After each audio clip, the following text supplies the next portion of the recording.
ঘড়ির কাঁটায় তখন ঠিক 11:39। দীর্ঘ 17 বছরের প্রতীক্ষার অবসান ঘটিয়ে দেশের মাটিতে পা রাখলেন বাংলাদেশ জাতীয়তাবাদী দলের কাণ্ডারি তারেক রহমান। বিমানবন্দরে নামতেই শাশুড়ি এবং নেতাকর্মীদের পরিয়ে দেয়া ফুলের মালায় আবেগঘন সংবর্ধনায় সিক্ত হন তিনি। চোখে মুখে অনুভূতির ছাপ নিয়ে নেতাকর্মীদের আলিঙ্গনে জড়িয়ে ধরেন তারেক রহমান। দায়িত্বশীলতার পরিচয় দিয়ে ফোনে খোঁজ নিয়েছেন অন্তর্বর্তীকালীন সরকারের প্রধান উপদেষ্টারও। তাছাড়াও জুতো খুঁড়ে শিশির ভেজা মাটিতে পা রেখে জানান দেশের প্রতি গভীর টানো।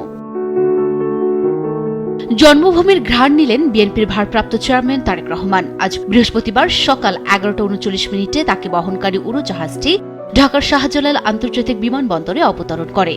ইমিগ্রেশন প্রক্রিয়া সম্পূর্ণ করার পর বিমানবন্দরের ভিআইপি লাউঞ্জে প্রথমে ফুল দিয়ে তারেক রহমানকে স্বাগত জানান দলের মহাসচিব মির্জা ফখরুল ইসলাম আলমগীর।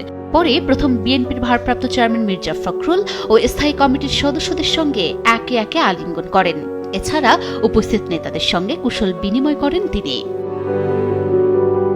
শুধু নেতাকর্মীরাই নয়, সেখানে তার জন্য অপেক্ষা করছিল পরিবারের সদস্যরাও। তারেক রহমানকে ফুলের মালা দিয়ে বরণ করেন তার শাশুড়ি। এ সময় তার সঙ্গে ছিলেন স্ত্রী জুবাইদা রহমান ও মেয়ে জাইমা রহমান এবং দেশে থাকা পরিবারের অন্য সদস্যরা। তাদের সাথে বসে সময় কাটানোর সময় দায়িত্বশীলতার পরিচয় দিয়ে ফোন কলে প্রধান উপদেষ্টা ড মোহাম্মদ ইউনূসের খোঁজ খবর নেন তিনি।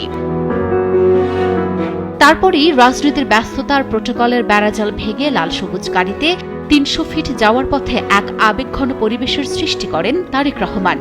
প্রধান উপদেষ্টার সঙ্গে ফোনালাপে তার খোঁজ খবর নেয়ার পর 300 ফিট যাওয়ার পথে হঠাৎই থমকে দাঁড়ান তিনি। খুলে ফেললেন পায়ের জুতো। এরপর খালি পায়ে হাঁটলেন প্রিয় স্বদেশের শিশির ভেজা নরম ঘাসের উপর। দীর্ঘ প্রবাস জীবনের পর মাটির এই স্পর্শ যেন তাকে মনে করিয়ে দিল শেকড়ের টান।